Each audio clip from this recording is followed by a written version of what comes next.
Boat and stream का सवाल है। एक नाव स्थिर जल में 10 किलोमीटर पर आवर की रफ्तार से चल सकती है। स्थिर जल में नाव की चाल दिया गया है।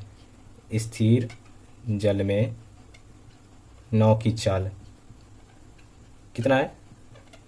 10 किलोमीटर पर आवर की रफ्तार से चलती है अगर जल स्थिर रहता है तो।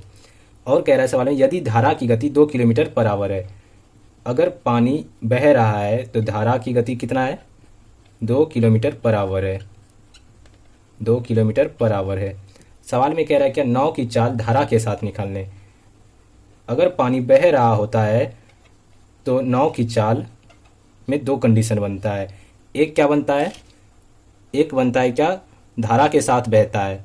धारा जिस दिशा में बहेगा तो उस दिशा में नाव का चाल ज़्यादा स्पीड में जाएगा, और एक धारा के विपरीत जाएगा तो विपरीत अगर चलेगा तो नाव की चाल क्या होगा? कम हो जाएगा। तो धारा के साथ अगर नाव का चाल चलेगा, नाव का स्पीड कितना हो जाएगा?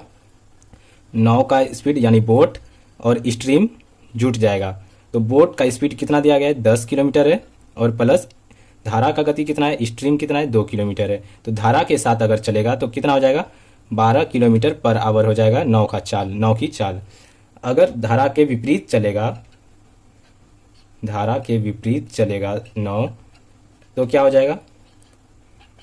बोट में स्ट्रीम क्या हो जाएगा? घट जाएगा, यानी धारा की गति क्या हो जाएगा? घट जाएगा। तो कितना हो जाएगा? बोट 10 और स्ट्रीम कितना है? 2। तो कितना हो जाएगा? धारा के विपरीत अगर नाव चलेगा तो कितने के स्पीड से चलेगा? 8 किलोमीटर के स्पीड से चलेगा। सवाल में पूछा जा रहा था यही कि धारा के साथ नाव की चाल कितना है। धारा के साथ कितना है?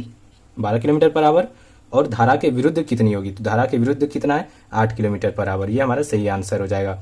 ऐसे ही महत्वपूर्ण सवालों के जवाब जानने के लिए हमारे चैनल को सब्सक्राइब जरूर करें।